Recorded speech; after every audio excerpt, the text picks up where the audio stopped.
Germany and Russia, two powerful nations in Europe, have had their share of ups and downs.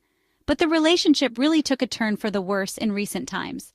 The conflict in Ukraine has been like a dark cloud hanging over everything. Trust has eroded. Communication has been minimal. For 2 long years, Chancellor Scholz and President Putin did not speak directly. Think about that. 2 leaders responsible for millions, unable or unwilling to pick up the phone. It speaks volumes about the state of affairs. The weight of history, the burden of conflict, it all stood between them. Finally, a breakthrough. On November 15, 2024, the phone lines crackled back to life. Scholz and Putin were talking again. This wasn't just any phone call, it was a highly symbolic moment. The world was watching, hoping for a thaw in the icy relations. The details of the conversation are still shrouded in secrecy.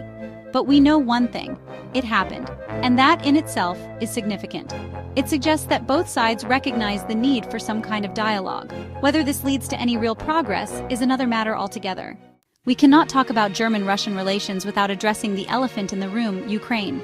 The ongoing conflict has had a devastating impact, not just on Ukraine itself, but on the entire global order. It has divided nations, fueled tensions, and raised the specter of a wider war. Germany, like many Western nations, has been steadfast in its support for Ukraine. They have provided humanitarian aid, military equipment, and imposed sanctions on Russia. This stance has further strained relations with Moscow, which views these actions as hostile. Despite the deep divisions, Chancellor Scholz used the phone call to urge President Putin to engage in talks with Ukraine. This is a crucial first step towards any kind of peaceful resolution. Diplomacy, however difficult, is the only way out of this quagmire. It remains to be seen whether Putin is genuinely open to dialogue or if this is simply a tactical maneuver. The coming days and weeks will be critical.